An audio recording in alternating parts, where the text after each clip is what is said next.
ఒక ఇంటర్వ్యూలో ఎలా మాట్లాడాలి, ఒక ప్రజాసభలో ఎలా మాట్లాడాలి, మైకు ముందుంటే ఎలా మాట్లాడాలి, మైక్ ఏమీ లేకపోతే ఇంట్లో తలుపేసి అర్ధాంగితో మాట్లాడితే ఎలా మాట్లాడాలి, దేనికి దానికి తేడాలు ఉంటాయి. అవన్నీ ఎన్టీఆర్ సినిమా చూస్తే తెలుస్తాయి, ఎంత ఆశ్చర్యకరంగా ఉంటుందో. అది రసస్ఫూర్తి. రాముడు కృష్ణుడు వేయడానికి ఆయనకంటే ముందు లేరా, ఆయనకంటే తరువాత లేరా, కానీ ఆ పాత్రలని జనంలో ముద్ర పడిపోయేలా చేయగలిగాడు అంటే రామునిలో ఉండే రసస్ఫూర్తిని, కృష్ణుడిలో ఉండే రసస్ఫూర్తిని, ప్రతినాయక పాత్రల్లో ఉండే కూడా రసస్ఫూర్తిని జనానికి అందించగలిగిన ఏకైక నటుడు ఎన్టీఆర్. ఏకైక నటుడు ఎన్టీఆర్. ఆయన దేశభక్తి గుండెల్లో ఆయన నిండా ఉండబట్టే ఆయనకి దొరికిన మొట్టమొదటి చిత్ర అవకాశం పేరు మన దేశం. మన దేశం ఎంత ఆశ్చర్యం. ఎవరినైనా మీరు నటించిన మొదటి సినిమా చెప్పండి అంటే మట్టి కొండ అని చెబుతాడు ఎవడో ఒకడు. అంతకంటే ఉంటుంది. ఆయనకి ఆ ఛాన్స్ రావడమే గొప్ప. కాబట్టి ఆయన అంతరాత్మ ఎంతగా దేశం గురించి ఘోషించింది అంటే ఆయనకి మొట్టమొదటి పోలీస్ అధికారిగా అవకాశం వచ్చిన సినిమా కూడా మన దేశమే. నువ్వు దేశం కోసం పుట్టావు, నువ్వు దేశం కోసం పుట్టావు అని వారి తల్లిదండ్రులు వారిని ఆదేశించినట్టుగా వారికి మన దేశం అనే సినిమాలో మొట్టమొదటి అవకాశం వచ్చింది. ఏ పాత్ర వచ్చినా ఇది హీరో పాత్ర, జీరో పాత్ర, ఇంకోట, దీని ప్రాధాన్యం ఏమిటి అని ఆలోచించకుండా తన పాత్రకి న్యాయం చేసిన వ్యక్తి ఎన్టీఆర్ అంటే ఖచ్చితంగా. ఈ పాత్ర నాకు వచ్చింది చాలు, దీనికి నేను న్యాయం చేస్తే మిగిలినవన్నీ అవే వస్తాయి, తరుముకుంటూ వస్తాయి, వెతుక్కుంటూ వస్తాయి. నా రత్నం అన్విష్యతి మృగ్యతే హితత్ అంటాడు కాళిదాసు కుమార సంభవంలో. రత్నాన్ని వెతుక్కుంటూ జనం వస్తారు గాని జనాన్ని వెతుక్కుంటూ రత్నం వెళ్ళదండి. సినీ రంగంలో నటరత్నాన్ని వెతుక్కుంటూ సినిమాలు వచ్చాయి, సినిమాలను ఆయన వెతుక్కుంటూ వెళ్ళలేదు. ఇవాళ యువతరం ఎన్టీఆర్ నుంచి నేర్చుకోవలసింది అది. ఉద్యోగ అవకాశాలు మిమ్మల్ని వెతుక్కుంటూ రావాలి, మీరు వాటిని వెతుక్కుంటూ వెళ్ళడం ఏంటండి? యధవ కర్మ అంటారు దీన్ని. నీ దగ్గర ప్రతిభ ఉంటే నీ దగ్గరికి ఉద్యోగం వస్తుంది ఖచ్చితంగా. ఇప్పటికి మీరు ఇండియన్ ఎక్స్ప్రెస్ పేపర్ చూస్తే బుధవారం నాడు ప్రత్యేక ప్రకటనలు ఉంటాయి, మామూలు ఉండవు. ఉద్యోగం కావాలి, నిరుద్యోగులు కావాలి, ఉద్యోగస్తులు రండి అనే ప్రకటనలు ఉండవు. ఇండియన్ ఎక్స్ప్రెస్ బుధవారం పేపర్లో ప్రత్యేకంగా ఎలా ఉంటుంది అంటే, మేము రిటైర్ అయ్యాం, లేకపోతే మధ్యలో ఉద్యోగాలు మానేశాం, మాకు ఇప్పుడు ఉద్యోగం కావాలి, మాకు ఉద్యోగం ఇవ్వగలిగిన వాడు రండి అని వేస్తాడు ప్రకటన. వాడి దగ్గరికి వచ్చి కాళ్ళ దగ్గరికి వస్తారు, మా సంస్థలోకి రండి, మా సంస్థలోకి రండి అని. అది ప్రతిభ, అది ప్రతిభ. ఆ స్థితి మళ్ళీ సంపాదించుకోగలగాలి ఖచ్చితంగా. మాకు ఉద్యోగం కావాలి, ఇవ్వగలిగిన వాడు రండి, మా ప్రొఫైల్ ఇది, నేను ఇంత జీతంతో ఉన్నా, ఇప్పుడు ఎందుకో బయట తిరుగుతున్నా, నాకు కావాలంటే వస్తారు, మీరు మాకు కావాలి, మీరు మాకు కావాలని. అటువంటి ప్రతిభను యువతరం సంపాదించుకోవాలంటే ఎన్టీఆర్ లాగా దైవభక్తి ఉండాలి, దేశభక్తి ఉండాలి, భాషానురక్తి ఉండాలి, అన్నిటికీ మించి రసస్ఫూర్తి ఉండాలి. అది మనం ఎన్టీఆర్ నుంచి నేర్చుకోవాలి ఖచ్చితంగా.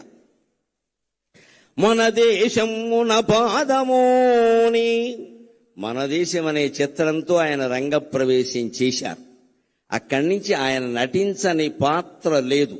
అన్ని రంగాలకి సంబంధించిన అన్ని పాత్రల్లోనూ నటించారు. మన దేశమున పాదమోని నట పద్మశ్రీ పురస్కారియై, నట పద్మశ్రీ పురస్కారియై, ఘన పౌరాణిక తత్వ జానపద సంఘశ్రేష్ఠ చారిత్రక ప్రణుతింగాంచిన పాత్రలన్నిటినీ, ఘన పౌరాణిక తత్వ జానపద సంఘశ్రేష్ఠ చారిత్రక ప్రణుతింగాంచిన పాత్రలన్నిటినీ ఔరాయంచు మెప్పించితీవు, ఔరాయంచు మెప్పించితీవు అనఘా అనఘా స్వర్గమునేలు పాత్రగొనినావా, స్వర్గమునేలు పాత్రగొనినావా రమరాయ ప్రభో.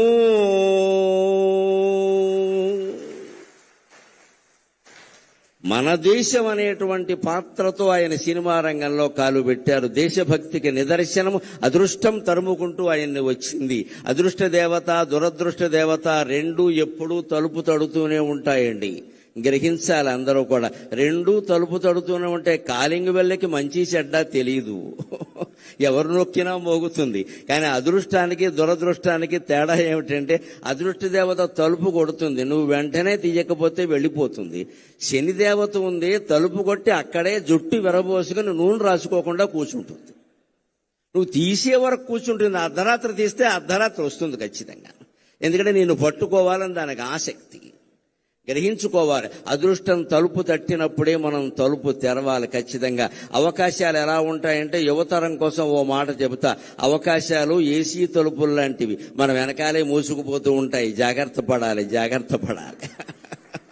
ఏసీ తలుపులు చూడండి, ఏసీ గదిలో మనం ఇలా రాగానే మూసుకుపోతుంది మన వెనకాలే. కొన్ని అవకాశాలు మన వెనకాలే మూసుకుపోతాయి. అది వచ్చినప్పుడు మనం అందుకోవాలి, కానీ మనం అందుకునే వరకు అది ఆగుతుందంటే ఆగదండి. అవకాశం అదృష్టం లాంటిది. ఆయన నిరంతర కృషి, నిరంతర గ్రంథ పఠనం ముఖ్యంగా చాలా మందికి తెలుసో తెలియదు, ఆయన విశ్వనాథ సత్యనారాయణ గారి శిష్యుడు. మా గురువు గారిని ఎంతో గౌరవంగా చెప్పుకునేవారు. ఎస్ఆర్ఆర్ అని సివిఆర్ కాలేజీలో చదువుకున్నారు ఆయన. ఆ గురువు నుంచి ఆత్మాభిమానాన్ని, పాండిత్యాన్ని రెండూ గ్రహించాడు కాబట్టి ఆయన రారాజులా వెలిగాడు. ఆయన మన దేశమున పాదమోని నట పద్మశ్రీ పురస్కారి. నటనలో ఆయన పద్మశ్రీ పురస్కారాన్ని పొందారు. బహుశా రాజకీయాల్లో ప్రవేశించకుండా ఉంటే భారతరత్న 20 ఏళ్ల క్రితం వచ్చుండేది ఆయనకి, అనుమానం ఏమీ లేదు. అందులో మన దేశ రాజకీయాల్లో ఉండే కలుషిత వాతావరణం కారణంగా ఒక్కసారి రాజకీయాల్లోకి వెళ్ళాడు అంటే ఆయనలో ఇంకా ఎంత ప్రతిభ ఉన్నా ఎవరూ గుర్తించరు. అది లెక్క. అది అనేక రకాల పక్షపాతాలన్నీ వచ్చేస్తాయి. అందువల్ల రాలేదు తప్పితే ఇప్పుడు ఎవ్వరూ అడగవలసిన అవసరం లేకుండా యావత్ భారతానికి ఆయన రత్నమే, అనుమానమేం లేదు. అందులో అనుమానమేం లేదు. పోనీ మహాభారతం తెలుసుకున్నా మహాభారతంలో ఆయన ధరించిన పాత్ర లేదు. ఆ రకంగా కూడా భారతరత్నమే ఆయన. ఆ రాజకీయాల్లో చేరడం కారణంగా పద్మశ్రీతో ఆగిపోయాడు, కానీ లేకపోతే ఏ బిరుదైతే సరిపోతుందండి ఆయనకి. కానీ అది చాలు ఆయన నటన వైభవానికి. అదే నాకు పద్మశ్రీ వచ్చి 2022 మార్చి 21వ తేదీన నేను పద్మశ్రీ ఎందుకున్నాక నరేంద్ర మోడీ గారు నన్ను పలకరించడానికి వచ్చినప్పుడు నేను ఎంత ఆనందం పొందాలంటే, నేను అభిమానించే మహానటుడికి వచ్చిన పద్మశ్రీ ఈనాడు నాకు వచ్చింది కదా అనుకున్నాను.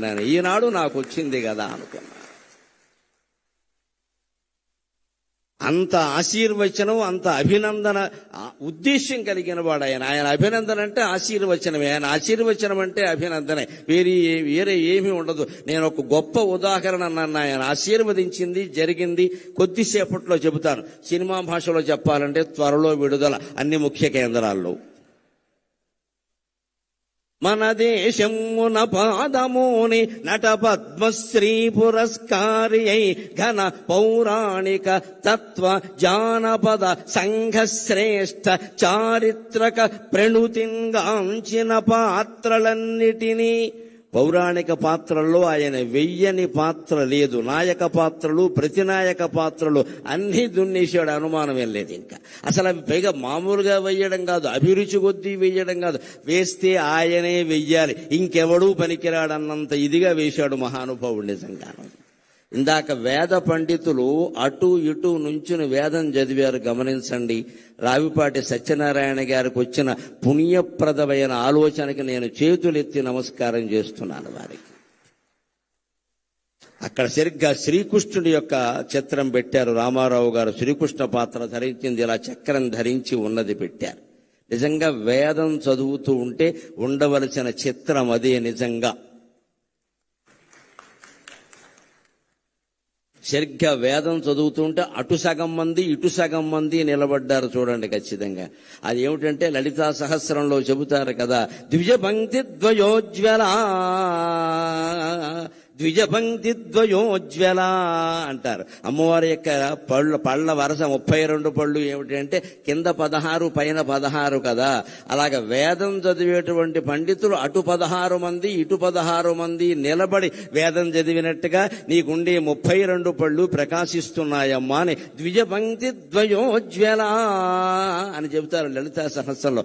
అంతటి దృశ్యాన్ని వేళ పద్మశ్రీ ఎన్టీఆర్ కల్చరల్ అసోసియేషన్ వారు సత్యనారాయణ గారి నాయకత్వంలో మనకు ఎలా చూపించారు అంటే, ఎన్టీఆర్ శ్రీకృష్ణుడిగా కనిపించేలా చేసి అటు ఇటు ద్విజపంక్తి ద్వయోజ్వల అనేటువంటి దృశ్యాన్ని మనకి సాక్షాత్కరింపజేశారు. నిజంగా మన సంస్కృతిని నిలబెట్టుకోవాలంటే ముందు వేద పండితుల్ని పిలవాలి, వేదస్వస్తి చేయించాలి, కనీసం 5-10 నిమిషాలైనా చేయించాలి. సంప్రదాయం తెలిసిన వాడిని కాబట్టి చెబుతున్నా, ఏవైనా అశుభాలు మీ ఇంట్లో జరుగుతాయి జాతకం ప్రకారం అనేటువంటి అనుమానం మీకు ఏదైనా ఉంటే 4 ఘనపాఠీలను పిలిపించి హాల్లో వేదస్వస్తి చెప్పించండి అమ్మా. అశుభం జరగనే జరగదు, అశుభం జరగనే జరగదు, అన్ని శుభాలే జరుగుతాయి.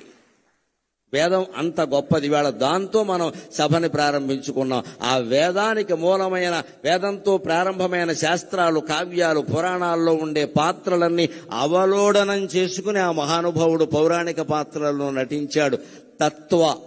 తత్వవేత్తల పాత్రలు, పోతులూరి వీరబ్రహ్మేంద్ర స్వామి గారి పాత్ర ఎలా నటించాడు, నా భూతో నా భవిష్యతి, మరొకడు చెయ్యలేడు అన్నట్టుగానే నటించాడు ఆయన. గౌతమ బుద్ధుడు లాంటి పాత్రలన్నీ వేశాడు. రామకృష్ణ పరమ వివేకానందుడు లాంటి పాత్రలన్నీ వేశాడు. అలాగే ఇక జానపదం ఆయన్ని, కాంతారావు గారిని చెప్పుకున్నాకే ఎవరినైనా చెప్పుకోవాలి.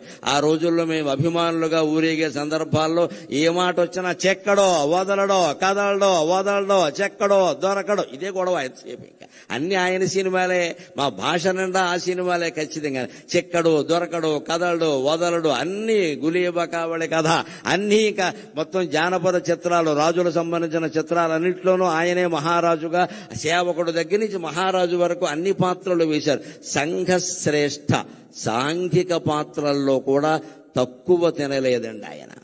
చిరంజీవులలో ఆయన పాత్ర ఎటువంటిది, నిజంగా ఆ గుడ్డివాడుగా నటించడం అనేది మరొకటికి సాధ్యమయ్యే విషయమా. ఉమ్మడి కుటుంబం, తల్లా పెళ్ళామ, కోడలు దిద్దిన కాపురం లాంటి సినిమాలు ఎటువంటివి. ఈవేళ మళ్ళీ యువతరానికి, కొత్తగా పెళ్ళైన వాళ్ళకి తల్లా పెళ్ళామ అనే సినిమా చాలా అవసరం.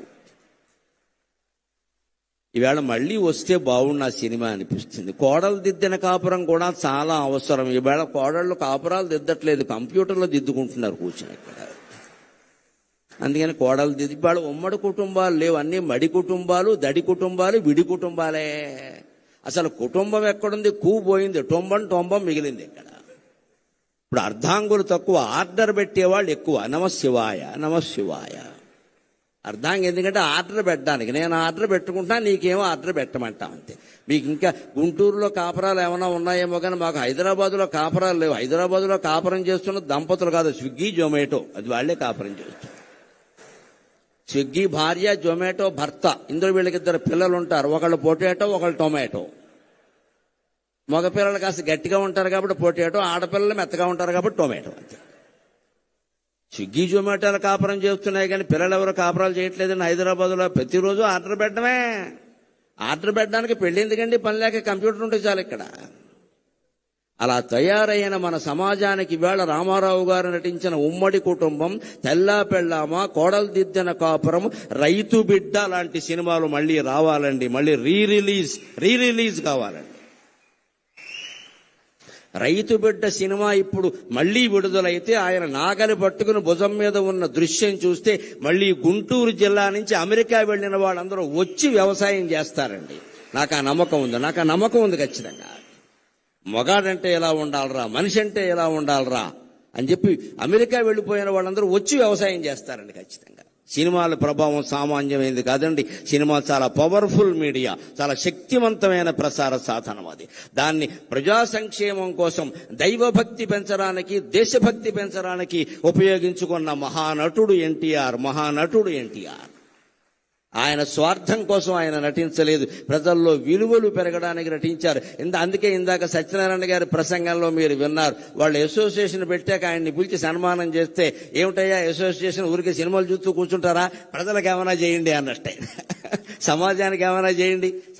నన్ను పొగుడుతారు, ఊరికే నా సినిమాలు చూడడం బోళ్ళు మంది ఉన్నారు చూసేవాళ్ళు, సమాజానికి ఏమైనా చేయండి.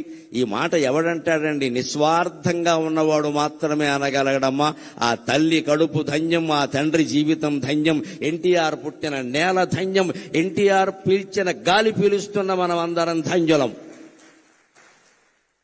పౌరాణిక చారిత్రక తత్వ జానపద చారిత్రక సాంఘిక శ్రేష్టమైన పాత్రలు, చారిత్రకమైన పాత్రలు. ఒక కృష్ణదేవరాయల పాత్ర, ఒక చంద్రగుప్తుని పాత్ర ఎవరు నటించగలరండి? ఒక్క ఎన్టీ రామారావు గారు తప్ప. ఇప్పటికీ కృష్ణదేవరాయలంటే ఎలా ఉన్నాడో మనకు తెలియదు. మేమైతే రామారావు గారే కృష్ణదేవరాయలు అనుకుంటాం. మేమంటే అసలు ఇలా మీసం తిప్పుతూ ఉంటే మనవాడరా, తెలుగువాడరా, ఇంక మళ్ళీ అనుమానం ఏమిట్రా, ఇటువంటి మహారాజు ఉంటాడా, ఆంధ్రభోజుడు మళ్ళీ పుట్టాడా అనుకున్నాడు. ఆంధ్రభోజుడు అంటే ఆంధ్ర భోజనం చేసేవాడు కాదు. ఆంధ్రంలో కవులని పండితులని సంస్కృతంలో భోజ మహారాజు ఎలా పోషించాడో ఆంధ్రంలో కవుల్ని పండితుల్ని అలా పోషించేవాడిని ఆంధ్రభోజుడు అంటారు. ఆంధ్ర భోజనం చేస్తే ఆంధ్రభోజుడు అనరు. అలాగా ఎందులో నటించినా ఒక ముద్ర వేసే విధంగా వివేకానందుడు చెప్పినట్టుగా ఎవరైనా ఎన్నేళ్లు బతుకుతారు ఈ ప్రపంచంలో, నీదంటూ ఒక ముద్ర వేసి వెళ్ళు అంటాడు ఆయన. అలాగా ఆయన ముద్ర అనేక రకాలుగా వేసి వెళ్ళిన మహానుభావుడు. ముద్ర కాదు, భద్రమూర్తి ఎన్టీఆర్ అంటే. ఆయన ఇప్పుడు కూడా ఒక పాత్ర ధరిస్తున్నాడు. ఆయన స్థాయికి తగిన పాత్ర ఆయన ధరిస్తాడు.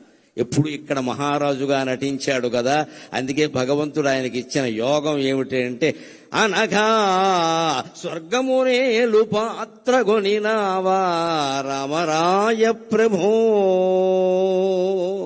ఏమయ్యా, ఇన్ని రకాల మహారాజుల పాత్రలు వేశావు కదా, స్వర్గాన్ని పరిపాలించే పాత్ర తీసుకోవయ్యా అని భగవంతుడు దేవేంద్రుడు స్వయంగా పిలిచి రామారావు గారికి స్వర్గం ఇచ్చాడు. అక్కడ ఆయన పరిపాలన చేస్తున్నాడు. ఆయనకి ఏ లోటు జరగడం లేదు. మనం దాని గురించి కంగారు పడక్కల. ఇక్కడ వైవిఎస్ చౌదరి గారిని పక్కన పెట్టుకుని నేను ఒక మాట చెప్పాలి. ఈయన ప్రతి సంవత్సరం మే 28వ తేదీని ప్రముఖ పత్రికలు అన్నట్లు ఫుల్ పేజీ ప్రకటన ఇస్తాడు పూర్తిగా.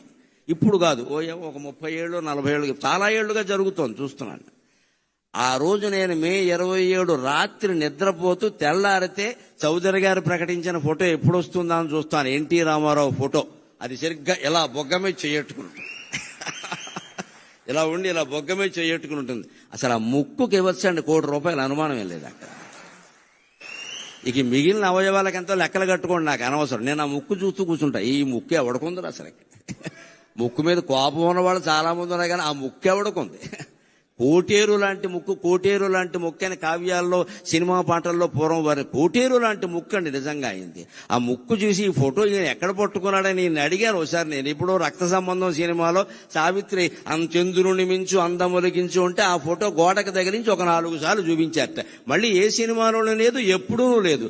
దాన్ని పట్టుకుని ఆయన పరిపూర్ణమైన సంతృప్త హృదయంతో ఎప్పుడు నీ సేవలో ప్రభుని ఒకే రకమైన మాట రాసి ప్రతి సంవత్సరం వేస్తారండి. మా ఇద్దరి మధ్య బంధుత్వం అదే ప్రధానంగా, ఆ ఒక్క ఫోటో. ఈ ఫోటో ఎక్కడ దొరికిందండి బాబు? ఇది రాముడి కంటే కృష్ణుడి కంటే అందంగా ఉందన్నా నేను. ఇలా బొగ్గ మీద చేయి పెట్టుకుని ఉంటే అస్సలు అది కాదండి. ఆయన చూసిన వాళ్ళు 16 ఏళ్ల అమ్మాయిలు కూడా ఎన్టీఆర్ వెనకాల పడాల్సిందే. ఆ ముక్కు అంటే అంతే, ఇంకా కోటేరు లాంటి ముక్కు అంటే అంతే. అటువంటి ముక్కున్న మొగుడు దొరికితే ముక్కోడు దేవతలకు మొక్కుకోనట్టు లెక్క. బండ మొక్కులు బొర్ర మొక్కులు కాదు ఎంతసేపు. ముక్కు అంటే ఎన్టీ రామారావు ముక్కులో ఉండాలి. ఆ ముక్కుకు జారి ఇంకేం అక్కల. ఆయన నటన నుంచి కదా, ఆయన జీవితం నుంచి కూడా మనం నేర్చుకోవలసింది క్రమశిక్షణ. 3:30 అంటే 3:30. ముఖ్యమంత్రిగా ఉన్నా 3:30, నటుడుగా ఉన్నా 3:30, వాళ్ళ నాన్నగారి దగ్గర వ్యవసాయం చేసినా 3:30. ఎప్పుడైనా 3:30. తండ్రి నుంచి నేర్చుకున్నదే. ఎప్పుడు 3:35కి లేచే అలవాటు ఆయనకి లేదు. గంటిపేట ఆశ్రమంలో ఉన్నా సరే కార్యదర్శులు వణికిపోయేవారు. ఎందుకంటే ఈయన 3:30కి లేస్తాడు, 4:30కి బల దగ్గరకు వచ్చి కూర్చుంటాడు. వెంటనే వాళ్ళు వచ్చి నిలబడాలి అక్కడ, లేకపోతే అయిపోతుంది ఇక్కడ. క్రమశిక్షణ అంటే నాయకుడైన వాడు ముందు తాను కలిగి ఉండి ఇతరులకి చెప్పాలి. బ్రాహ్మీ ముహూర్తంలో లేచాడండి. 4 గంటల నుంచి 5:30 వరకు ఉండే ముహూర్తాన్ని ప్రధానంగా బ్రాహ్మీ ముహూర్తం అంటారు. ఆ ముహూర్తంలో పిల్లలు ఇవాళ యువతరం లేచి మొహం గడుక్కుని కూర్చుని చదువుకుంటే రాని విద్య ఉండదండి. సరస్వతి కటాక్షం కలుగుతుంది ఖచ్చితంగా. 4 నుంచి 5:30 గుర్తుపెట్టుకోండి. రామారావు గారి విజయావకాశాలకి ఒక కారణంగా ఆయన చెప్పారు, నా క్రమశిక్షణ నేను ఈ బ్రాహ్మీ ముహూర్తంలో లేస్తా అని. ఆయన చదివే పుస్తకాలు భగవద్గీత ఇటువంటివన్నీ అప్పుడే చదువుకుని ఆయన చేసే దైవ పూజ ఏదో చేసుకుని 5 గంటలకు ఆయన స్టూడియోలో ఉండేవాడు. చస్తారా అండి హీరోయిన్లు వీళ్ళు రాకపోతే? అక్కడ ఉంటారు, బతుకుతారా ఇంకా అసలు? ఆయన 5ంటికి అక్కడ కూర్చున్నాక ఆయన కూర్చునేవాడు ముందంతే. ఎలాగా ఆయన ఆలస్యంగా వెళ్ళడం, నేను వచ్చే వరకు షూటింగ్ ఆపమండం, నేను సాయంత్రం 4 వెళ్ళిపోతానన్న ఈ అహంకారాలు ఎప్పుడూ లేవండి. ఆయన ఖచ్చితంగా క్రమశిక్షణ పాటించేవాడు. అది ఒక్కటి నేర్చుకుంటే యావత్ జాతి ఎన్టీఆర్ కారణంగానే బాగుపడుతుంది, అనుమానమేం లేదు అందులో.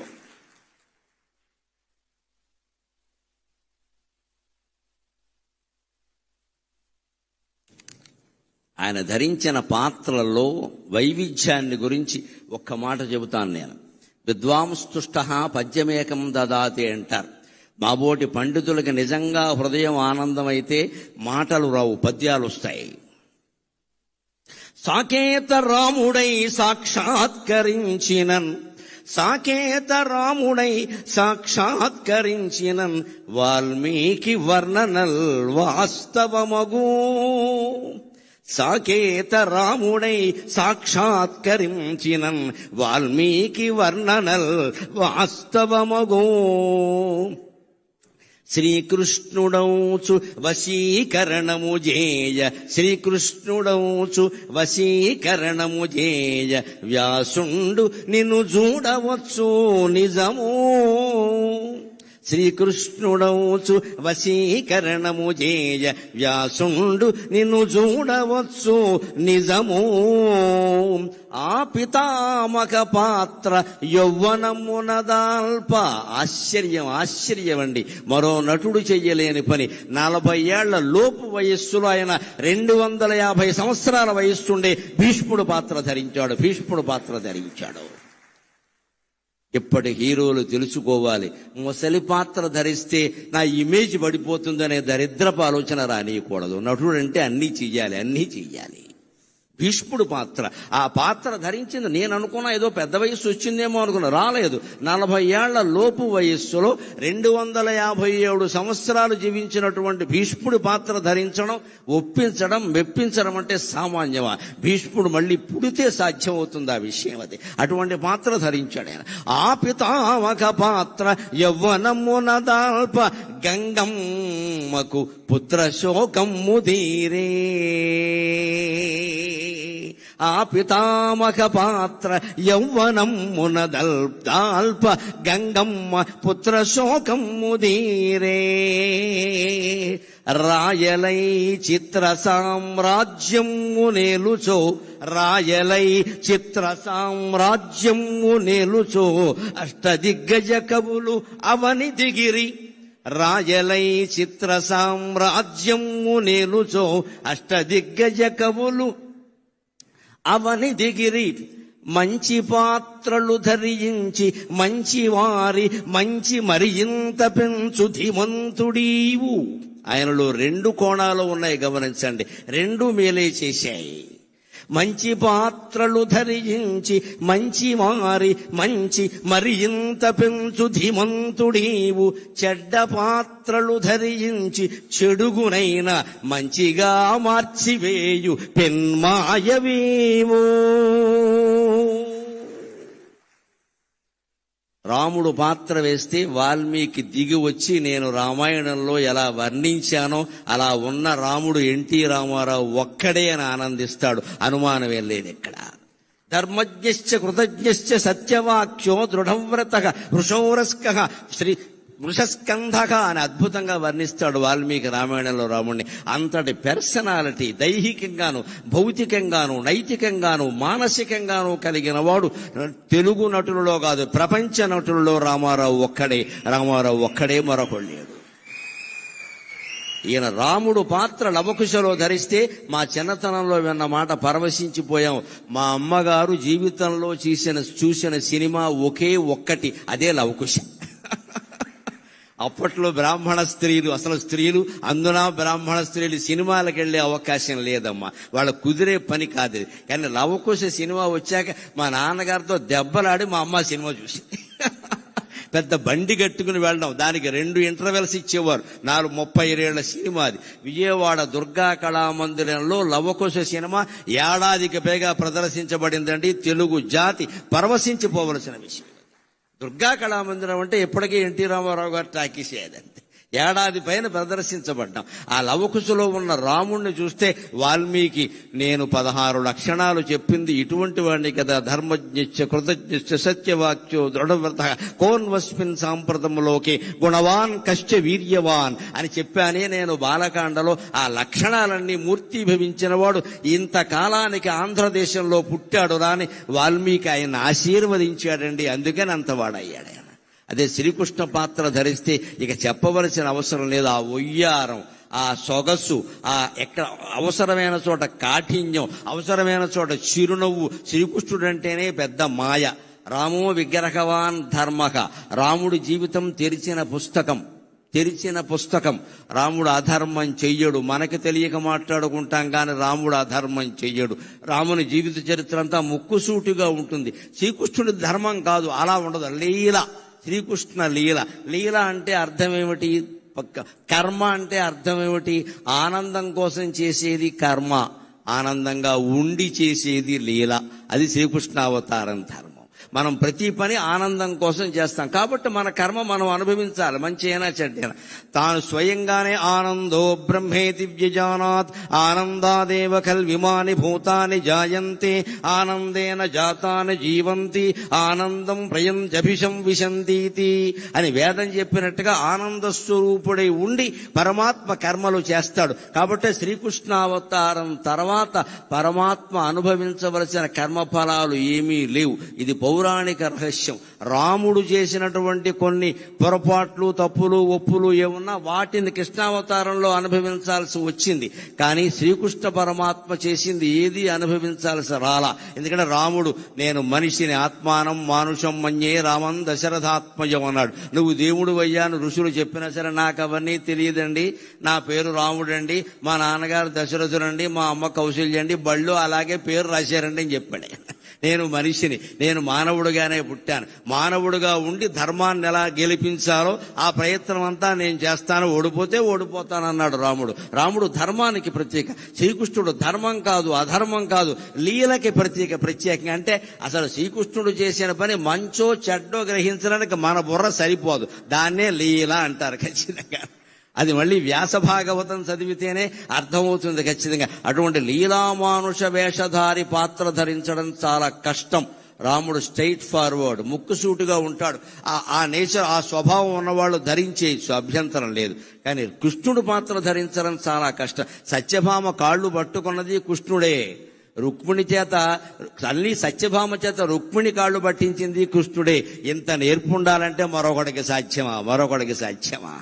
ఆయన ఒక్కడే ఆ పాత్ర ధరించాడు ఖచ్చితంగా. అలాగే శ్రీకృష్ణ పాత్రకు పైగా ప్రత్యేకత ఏమిటంటే కర్షతీతి కృష్ణ అంటారు. అయ్యా వారిని కూర్చోబెట్టండి, వేద పండితులు ఎక్కడొకటి కూర్చోబెట్టండి. కర్షతీతి కృష్ణ అంటారు. ఆకర్షించడమే కృష్ణుని యొక్క ప్రధాన లక్షణం. కొన్ని కోట్ల మందిని ఆకర్షించాడు ఆయన ఒక్కసారిగా. మళ్ళీ అంతగా తెలుగు జాతిని కాదమ్మా, యావత్ సినీ జగత్తుని ఆకర్షించిన వాడు ఎన్టీఆర్ ఒక్కడే. ఆ 3 అక్షరాలు ఏదో ఓంకారంలో ఉండే అకార ఉకార మకారాల్లాగా, ఐం హ్రీం శ్రీం అనే మంత్రాక్షరాల్లాగా ఎన్టీఆర్ అనే అక్షరాలు తెలుగు జాతిని పరవశింపజేసాయి మొత్తం మీద. అంత ఆకర్షణ శక్తి ఉన్నవాడు కాబట్టి ఆయన కృష్ణ పాత్ర వేయగలిగాడు. మనకి తెలియకపోవచ్చు కానీ ఏదో ఒక ఉపాసన లేకుండా అటువంటి పాత్రలు వేయడం సాధ్యం కాదండి. ఆయన రాముడు కృష్ణుడే కాదు, పౌరాణిక చిత్రాల్లో ఏ పాత్ర ధరించినా ఉపవాసం ఉండేవాట ఖచ్చితంగా. మాంసాహారం తినేవాడు కాదు, అలవాటైన మనిషి అయినా తినేవాడు కాదు, నేల మీదే పడుకునేవాడు. ఆయన ఇష్టదైవమైన వెంకటేశ్వర స్వామిని ధ్యానించేవాడు. ఆ కారణంగా ఆయనకు అనుగ్రహం పుష్కలంగా కలిగింది. ఆ పాత్రలో ఆయనే జీవించాడు. అందుకే ఆయన కృష్ణ పాత్ర ధరిస్తే నా అభిప్రాయం ఏమిటంటే, శ్రీకృష్ణుడౌచు వశీకరణము చేయ వ్యాసుండు నిన్ను చూడవచ్చు నిజము. నేను చిత్రించినటువంటి కృష్ణ పరమాత్మ, నేను కళ్ళతో దర్శించిన మహాపరమాత్మ మళ్ళీ పుట్టాడు తెలుగునాట అని వ్యాసుడు నిన్ను చూడ్డానికి వస్తాడయా? ఖచ్చితంగా అంటున్నాను. ఇంకో మాట, ఆయన భీష్మ పాత్ర నటించడం నిండు వయస్సులో, ఇంకా ప్రౌఢ వయస్సు కూడా కాదు, యవ్వనం దాటిన వయస్సులో నటించడం చాలా చిత్రమైన విషయం. అది ఆ పితామకు పాత్ర యవ్వనమునదాల్ప గంగమ్మ పుత్ర శోకమ్ముదీరే. భారతంలో ఒక రహస్యం ఏమిటంటే, అర్జునుడు కూడా చనిపోయాడు, మళ్ళీ పుట్టాడు. అభిమన్యుడు చనిపోవడం కాదు, అర్జునుడు కూడా చనిపోయాడు, ఖచ్చితంగా చనిపోయాడు. అశ్వమేధ పర్వం చదువుకుంటే తెలుస్తుంది. పైగా ఎవరి చేతుల్లో చనిపోయాడో తెలుసా? దారుణం, కొడుకు చేతుల్లో చనిపోయాడు. ఎవరా కొడుకు? చిత్రాంగదికి పుట్టినవాడు బభ్రువాహనుడు. బభ్రువాహనుడు అర్జునుడిని చంపుతాడు యుద్ధంలో. ఆ యుద్ధం ఆయన కొందెచ్చుకున్నాడు అర్జునుడు. అర్జునుడు పూర్తిగా బతికి లేడండి, చచ్చిపోయి మళ్ళీ పుట్టాడు. ఎవరి వల్ల పుట్టాడు? ఉలూపి నాగకన్య మంత్రం వేసి బతికించింది. ఈ కథకి మూలం ఏమిటంటే, ఇది ఎందుకు ఇలా జరిగింది, అర్జునుడు లాంటి వాడికి కూడా చావు ఏమిటి, మళ్ళీ పుట్టడం ఏమిటి, ఎందుకు జరిగిందంటే ఎవరి కర్మ వారు అనుభవించాల్సిందే. భీష్ముడిని చంపిన విధానం ఎవరికి నచ్చినా ఎవరికి నచ్చకపోయినా చివరికి భీష్ముడికే నచ్చినా గంగాదేవికి నచ్చలేదు, కన్న తల్లి కదా. మా అబ్బాయిని అన్యాయంగా చంపారు, మా అబ్బాయిని అన్యాయంగా చంపారు. 257 సంవత్సరాలు పెళ్లి చేసుకోకుండా, తోడు నీడా లేకుండా, కష్టసుఖాలు చెప్పుకునేందుకు మనిషి లేకుండా రాజ్యత్యాగం చేసి బతికిన వాడిని శిఖండిని అడ్డం పెట్టుకుని చంపుతారా? నా కొడుకు చావుకి కారణమైన వాడు కొడుకు చేతుల్లోనే చనిపోతాడు అని గంగమ్మ శాపం ఇచ్చిందండి. ఇది భారతంలో ఉంటుంది ఖచ్చితంగా. ఆ శాపం అమలు అయింది. పాండవులు జయించారన్న పేరే గాని పొందిందేమీ లేదు. ఇక్కడ మన తెలుగులో కూడా ఒక సామెత, పాండవుల ప్రభుత్వం వచ్చాక మొదటి బడ్జెట్ అంతా కౌరవుల తద్దినాలకు సరిపోయింది. స్పీకర్ గారు ఉండగా చెప్పుకోవలసిన మాట. ధర్మరాజు గారి స్థానంలో ఆర్థిక మంత్రి ఎవరున్నారో కానీ వారు ప్రవేశపెట్టిన బడ్జెట్ అంతా కౌరవుల తద్దినాలకు సరిపోయింది. అందుకని తెలుగులో సామెత, పాండవుల సంపాదన అంతా కౌరవుల తద్దినాలకు సరిపోయిందని. ఏమి సాధించావు నువ్వు ఇక్కడ? ఊరికే గెలిచామన్న పేరు. కానీ అది కూడా అశ్వమేధ పర్వం వచ్చాక మళ్ళీ అశ్వమేధ యాగం చేద్దామని అర్జునుడు బయలుదేరితే అనేక రాజ్యాలకి పంపిస్తారు. అశ్వమేధం లవకుశలో కూడా ఉంది, తెలుసును కదా, పంపిస్తారు. గుర్రం ముఖం మీద ఒక పలకం ఏర్పాటు చేస్తారు. ఎవరైనా మా సామ్రాజ్యాన్ని అంగీకరించిన వాళ్ళు ఉంటే మా రాజుతో యుద్ధం చేయండి అంటారు. అందరూ అంగీకరించారు, దానికేమి ఇబ్బంది లేదు. కౌరవులనే జయించిన వాళ్ళు మిగిలిన వాళ్ళని జయించరా? బభ్రువాహనుడు పాపం వినయ సంపన్నుడు, ఒక్కొక్కడు కష్టాలు కొని తెచ్చుకుంటాడు. అర్జునుడు అంటే అలా ప్రవర్తించాడు. అక్కడ కర్మ, ఎందుకంటే గంగమ్మ శాపం ఆ బుద్ధి అలా పనిచేసింది, బుద్ధి కర్మానుసారని.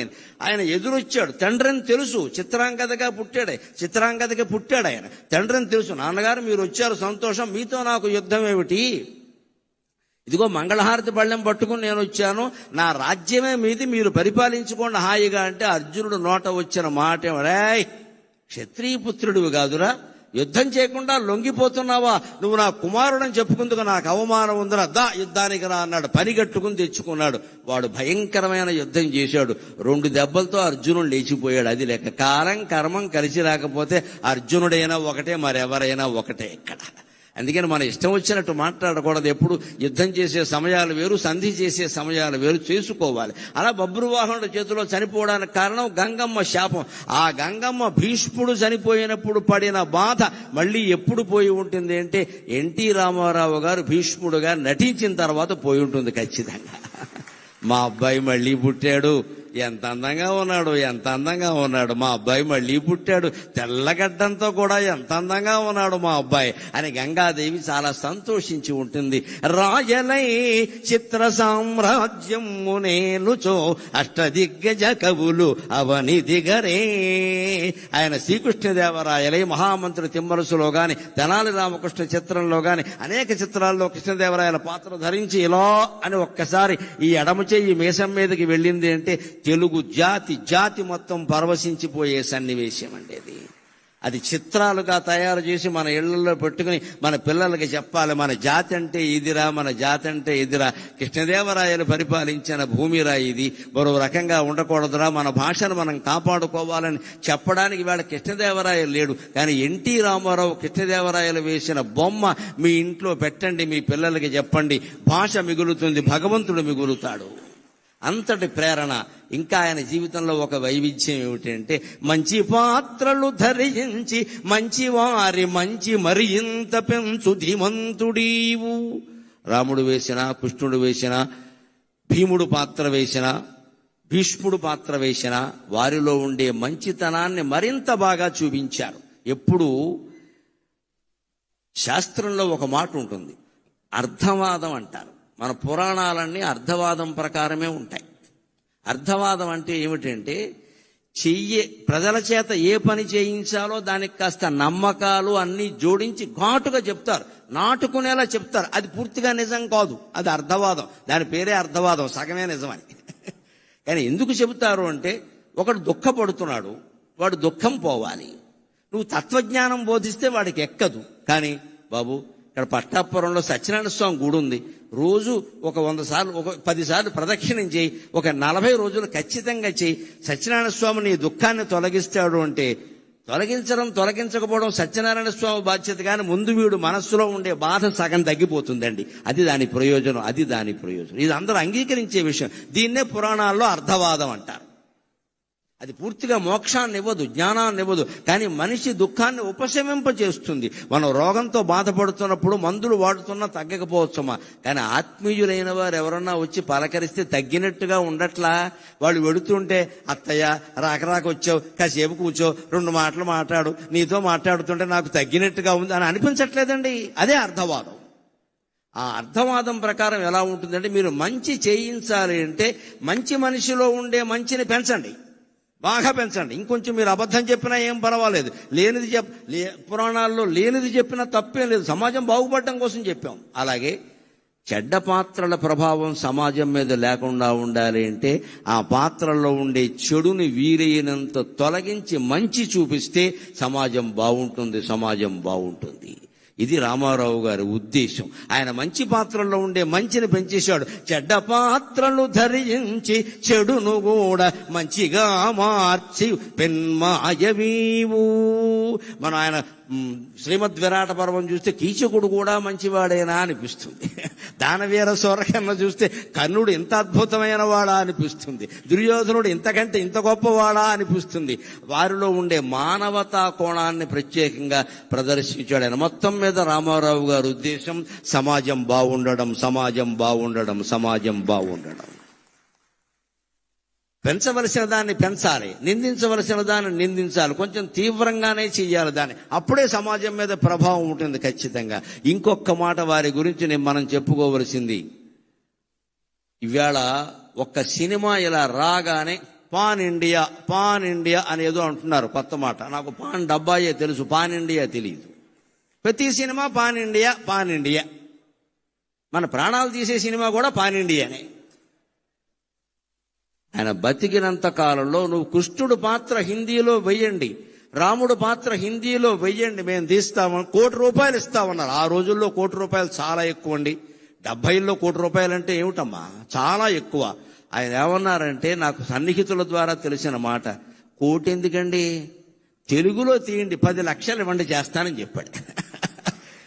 మీరే నిర్మాతలుగా ఉండి తెలుగులో తీయండి, ఇంకా శ్రీకృష్ణుడికి సంబంధించి బోల్డు కథలు రావాలి, రాముడికి సంబంధించి బోల్డు కథలు రావాలి. తెలుగులో తీయండి, నా భాషకి మేలు జరుగుతుంది, నా వాచకం ద్వారా నా భాషకి మేలు జరగాలి, నాకు కాదు అని కోరుకున్న మహానుభావుడండి ఎన్టీఆర్. 1 కోటి నాకు అక్కర్లేదు, నా భాషలో తీయండి. ₹1 కోటి ఏమైనా తక్కువ, ఎవరు వదులుకుంటారండి? ఆవేళ ఈవేళ 1 కోటి లెక్క లేకపోవచ్చమ్మా, ఆవేళ ఎంత లెక్క, అది 70లో కోట్లంటే ఎంత లెక్క. అంత పద్ధతిగా ఉండేవాడు ఆయన. ఇంకొక మాట, ముఖ్యంగా నన్ను ఆయన్ని అభిమానిని చేసింది ఏమిటంటే, ఆయన నటించిన పాత్రల్లో ఎవరికి తల వంచకు, ఎవరిని యాచించకు, గుండె బలమే నీ ఆయుధం, నిండు మనసే నీ ధనం. ఎవరికి తల వంచకు, ఎవరిని యాచించకు, జీవితమే ఒక వైకుంఠపాళి, నిజం తెలుసుకో భాయి. జీవితమే ఒక వైకుంఠపాళి, నిజం తెలుసుకో భాయి. ఎగరేసే నిచ్చెనలే కాదు, పడదోసే పాములు ఉంటాయి. చిరునవ్వులతో విషవలయాలను ఛేదించి ముందుకు పోవోయి, ఛేదించి ముందుకు పోవోయి. ఎవరికి తల వంచకు, ఎవరిని యాచించకు. ఇది నన్ను ఆయనకి అభిమానం చేసింది, ఆయనకి అభిమానం చేసింది. ఆ పాట రాసిన వారికి, పాడిన ఘంటసాలకి నేను నమస్కరిస్తే, రామారావు గారికి 2 చేతులు ఎత్తి నమస్కారం చేస్తా. ఆ తెర మీద ఆయన ఎవరికి అని ఇలా అంటుంటే జీవితంలో ఎవడి దగ్గర చెయ్యి చాపద్దు అని ఆ రోజు గరికపాటి నరసింహారావు నిర్ణయించుకున్నాడమ్మా. ఈ రోజుకి నేను అలాగే ఉన్నా, ఈ రోజుకి నేను అలాగే ఉన్నా. నాకు చెయ్యి చాపాల్సిన అవసరం రాకుండా చేసింది కూడా ఆయనే, నిజం చెప్పాలంటే. ఆయన ఆశీర్వచనం గాని అభినందన గాని సామాన్యమైంది కాదండి. చిత్తశుద్ధి కలిగిన మహానుభావుడైన.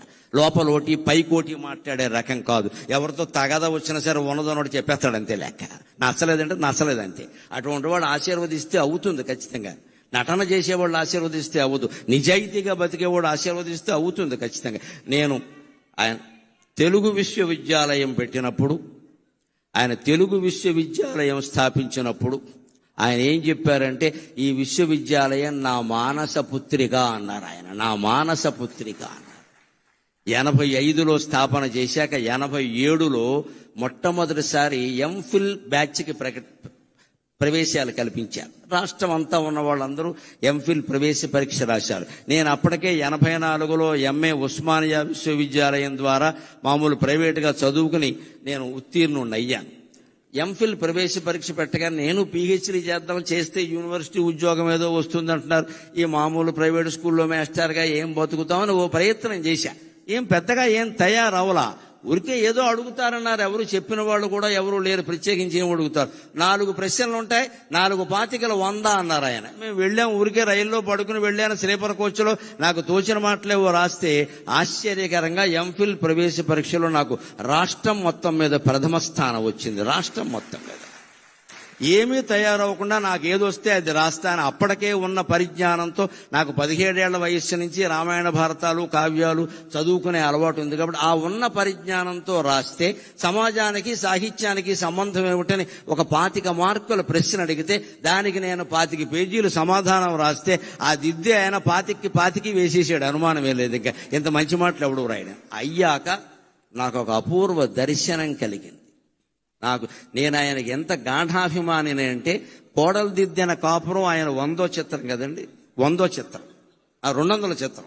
కోడలు దిద్దిన కాపురం 200ల చిత్రం. అప్పటికి నేను చిన్నకూరండి. కానీ నాకు ఎంత పిచ్చి అంటే, మనం ఎన్టీఆర్ అంటే అభిమానం ఇలా ఉంటే అలాగా అని. అంతవరకు ఆయన నటించిన 200 చిత్రాలు ఏంటి, అందులో హీరోయిన్లు ఎవరు, దర్శకుడు ఎవరు, సంగీతం ఎవరు, అందులో టీవీ రాజు సంగీతమా కాదా, అదొకటి నాకు కావాలి. ఇప్పుడు ఆయనకు బాగా ఇష్టం టీవీ రాజు అంటే.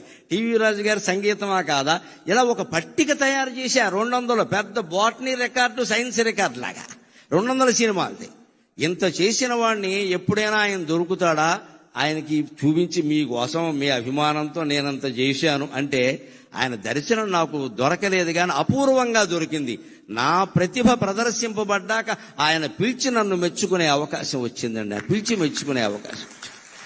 ఎంఫిల్లో 87వ సంవత్సరంలో నేను సర్వప్రథమ స్థానం సాధించాక చేకూరు రామారావు గారిని ప్రొఫెసర్ ఉండేవారు అప్పుడు, మహానుభావుడు, ఇప్పుడు కీర్తిశేషుడు. ఆయన ఏమయ్యా గరికపాటి, నీకు తెలియదు, చిన్న కొరాడవి, రాష్ట్రం మొత్తం మీద ఫస్ట్ ప్రైజ్ వచ్చిందయ్యా, తెలుగు విశ్వవిద్యాలయానికి మొదటి బ్యాచ్ మొదటి విద్యార్థి నువ్వే వినాయకుడివి అన్నాడు ఆయన.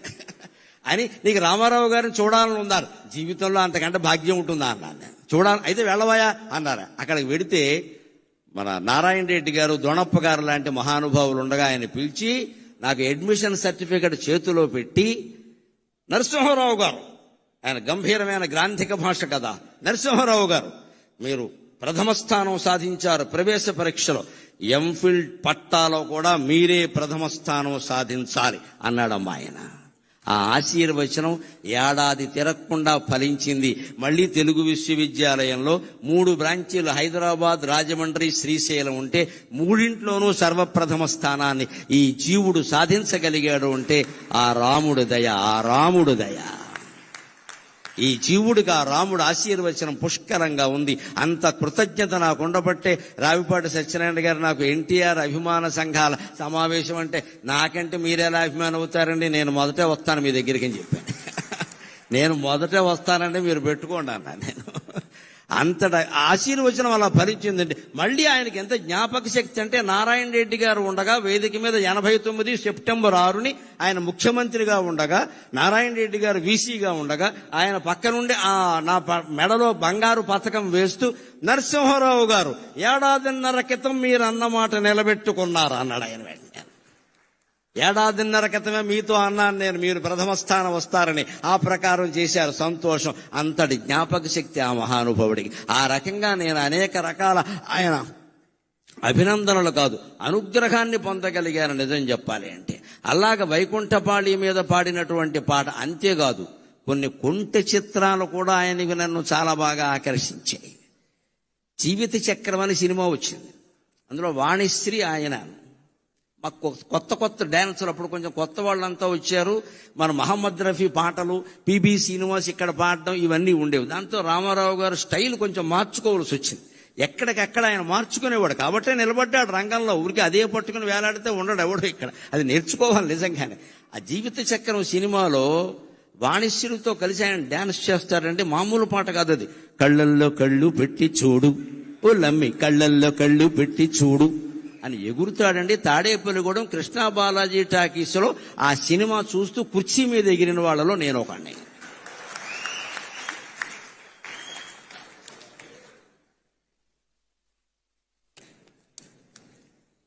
నాకు ఇదొక అవకాశం. ప్రవచనాల్లో చెప్పలేని మాటలన్నీ ఇక్కడ చెప్పేయచ్చు. ప్రవచనాల్లో ఈ మాటలు చెబితే ఖాతాలు పోతాయి, ఇక్కడైతే అన్నీ చెప్పేయచ్చు అయ్యాను. తాడేపల్లిగూడెం కృష్ణా బాలాజీ టాకీస్లో జీవిత చక్రం సినిమా చూడడం కోసం కాలేజీ కడుతున్నామని ఇంటి దగ్గర అబద్ధం చెప్పి 8:30కే వచ్చేసి అక్కడ రిజర్వ్ టికెట్ కోసం చెయ్యి విరగొట్టుకున్న వాళ్ళు నేను ఒకన్నాను.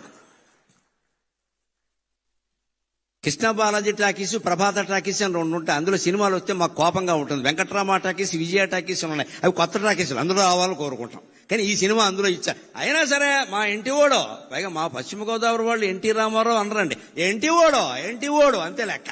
మా ప్రేమ మాది, మా ఇంటి ఓడో మా సినిమా. ఏంటి చెయ్యి ఉంటే ఉంటుంది, పోతే పోతుంది అని అందరూ నుంచున్నాం అంతే. అలాగా నుంచి నిలబడి కళ్ళల్లో కళ్ళు పెట్టి చూడు అని సీట్ ఎక్కి ఎగిరేసిన వాళ్ళు నేను ఒక. అలాంటి సరదా డాన్సులు కూడా ఆయన అద్భుతంగా చేసేవాడు అండి, అనుమానమే లేదు ఎక్కడ.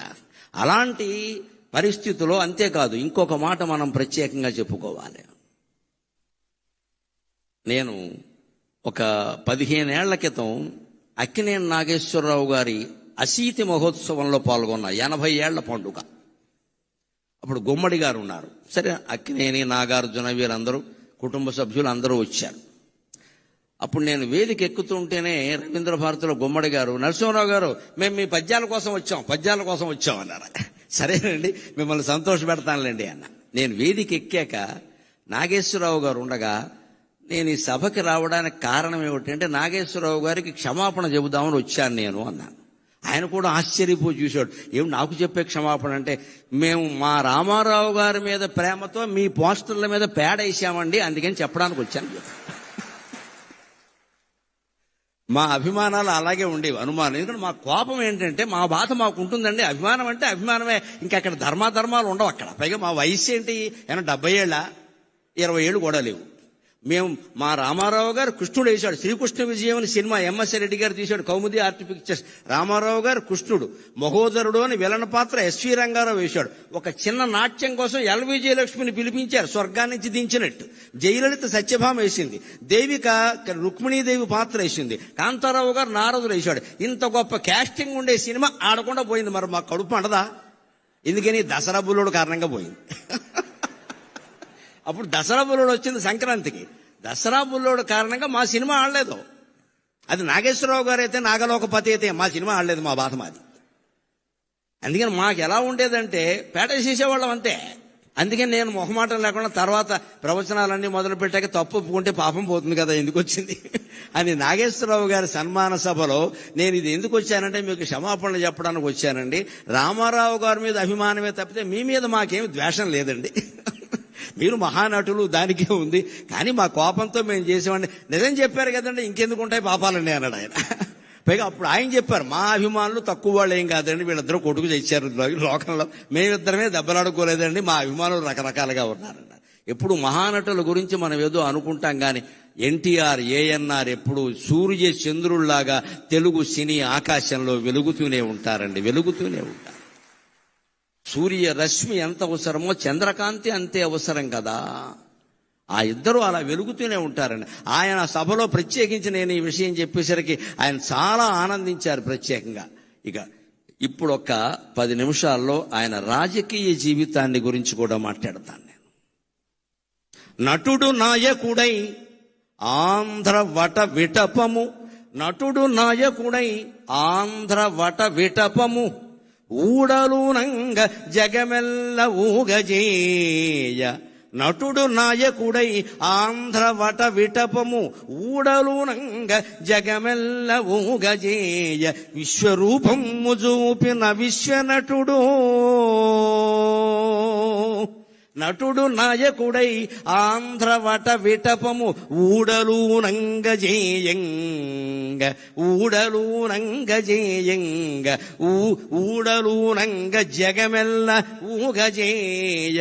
విశ్వరూపము చూపిన విశ్వనటుడు, తెలుగు వెలుగౌ, తెలుగు వెలుగవుచు ఒక వెలుగు వెలిగి, తెలుగు వెలుగవుచు ఒక వెలుగు వెలిగినతని, తెలుగు వెలుగవుచు ఒక వెలుగు వెలిగినతడు. తెలుగుకే వెలుగుగా ఒక వెలుగుగా మిగిలిన మహానుభావుడు నటుడు నాయకుడు అయ్యాడు. ఆ రోజు 83లో ఆయన రాజకీయ రంగ ప్రవేశం చేసి వెడుతుంటే ఒక సందర్భంలో నేను విన్నాను, నా కళ్ళతో చూడకపోయినా ఈయనకి ఇంత దీక్ష ఉంటుందా అనుకున్నాను. అన్నం తినేవాడు కాదు, అసలు ఆ చైతన్య యాత్రలో అన్నం తినేవాడు కాదు, కానీ ఆరోగ్యం చెడగొట్టుకోలేదండి. రామారావు గారి నుంచి ఈ యువతరం నేర్చుకోవాలి. ఎప్పుడైనా సమయం లేకపోతే అన్నం తినకపోవచ్చు. ఇవాళ కూడా సాఫ్ట్వేర్ కుర్రాళ్ళు సమయానికి తినలేరు, కానీ తినవలసిందేమిటి? పిజ్జాలు తింటున్నారు, బర్గర్లు తింటున్నారు, అడ్డమైన గడ్డి తింటున్నారు, అన్నం తినడం మానేసి. రామారావు గారి నుంచి నేర్చుకోవాలి. అంత చైతన్య రథయాత్ర చేస్తూ మహానుభావుడు కుమారుడు హరికృష్ణ సారథ్యం చేస్తుంటే వెళుతూ ఆయన దారిలో ఆగవలసి వస్తే భోజనము కుదరదు అనేవాడు. మరి ఏం కుదురుతుంది అంటే కుంచెడు వేరుశెనగ గుళ్ళు పట్టుకురమ్మనేవాడు. కుంచెడు మళ్ళీ సరిపోవు, ఇక్కడ కొంచెం వేరుశెనగ గుళ్ళు, ఉడికించిన వేరుశెనగ గుళ్ళు పట్టుకొచ్చాక బెల్లం అది కేజీ ఉండాల్సిందే లెక్క. కుంచెడు వేరుశెనగ గుళ్ళు దగ్గర పెట్టుకుని ఉడికించినవి బెల్లం కేజీ దగ్గర పెట్టుకుని అరగంటలో నవిలేడే నేను చూశాను, అనుమానం వెళ్ళేది. అలా కాపాడుకున్నాడు ఆయన ఆరోగ్యాన్ని. ఇవాళ నేర్చుకోవాలి. ఇవాళ అన్నం తినే సమయానికి అడ్డమైన గడ్డి తింటారు, ఆ తర్వాత అన్నం మానేస్తున్నారు, కడుపులో మండిపోతుంది. ఏం తినాలి? పుష్టి కలిగించే ఆహారం తినాలి.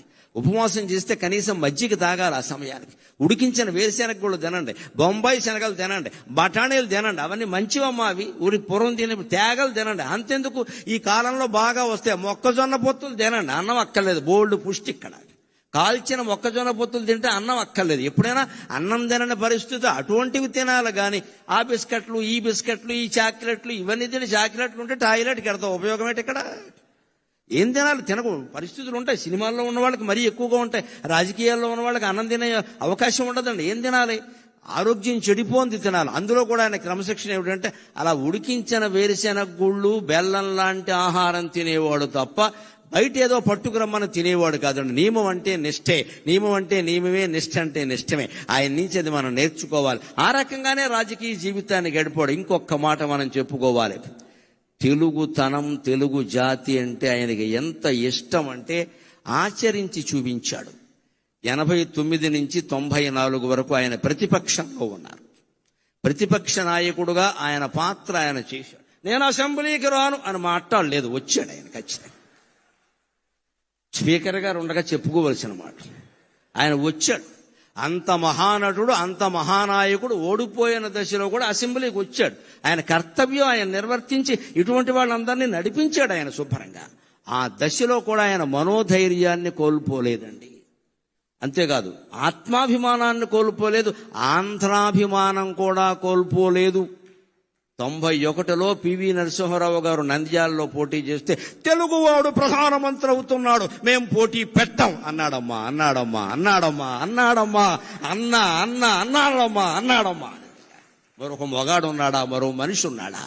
ఎంత స్వార్థం ఇవాళ రాజకీయాల్లో, ఎంత స్వార్థం. సానుభూతి చూపించవలసిన చోట కూడా పోటీలు పెట్టేస్తున్నారే. ఆయన శుభ్రంగా ఆయన నిలబడితే పివి నరసింహారావు గారి పరిస్థితి వేరుగా ఉండేది. చాలా కష్టం నెగ్గడం అది. అందులో సానుభూతి ఉంది ప్రజలకి.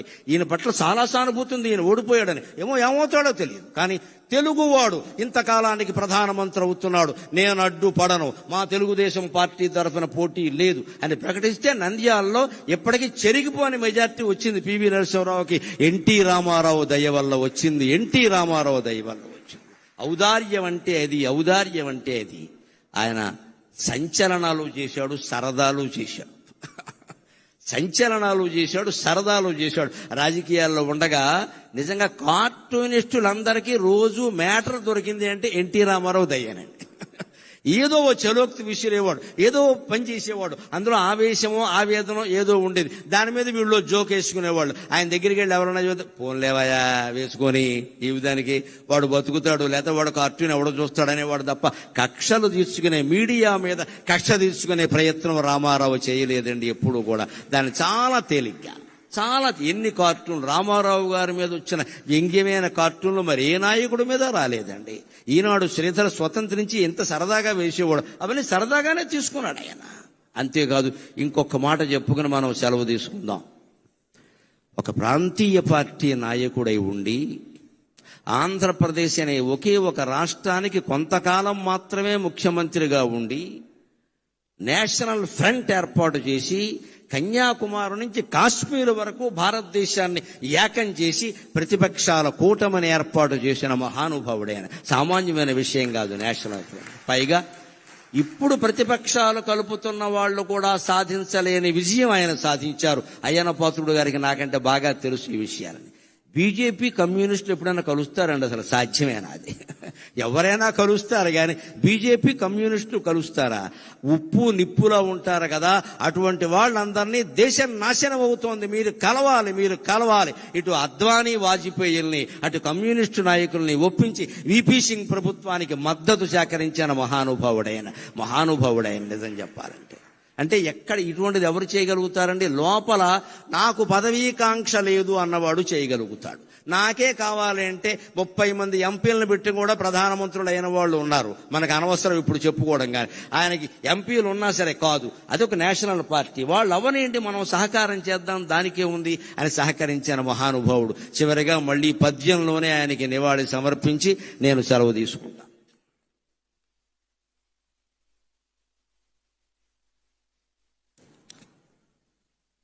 విశ్వఖ్యాత నట ప్రపంచ. రామారావు గారి సంతోషించాలి అంటే మంచి సమాస ధాటితోనే ఉండాలి పద్యం. తేలికైన మాటలతో చెబితే ఏమయ్యా గరికిపాటి ఇలాంటి పద్యం చెప్పేవాడు రాత్రి కల్లోకి వస్తాడు ఆయన. అందుకని మంచి సమాస ధాటితోనే ఉండాలి పద్యం ఖచ్చితంగా. విశ్వఖ్యాత నట ప్రపంచ విభవావేశ స్వభావ ప్రభావ అశ్వోద్ధూత సమస్త చిత్ర పరిషత్ హరాగ్రహారం మగున్. విశ్వఖ్యాత నట ప్రపంచ విభవావేశ స్వభావ ప్రభావ అశ్వోద్ధూత సమస్త చిత్ర పరిషత్ హరాగ్రహారం మగున్. ఏ శ్వానమ్ములు అవేమి వాగుకొనని ఈ సింహము ఆ సింహమే. ఏ శ్వానమ్ములవేమి వాగుకొనని ఈ సింహము ఆ సింహమే. శశ్వచ్ఛాంతిని రామరాయుడుగను. శశ్వచ్ఛాంతిని రామరాయుడుగను. స్వర్గమునందు అంతటన్.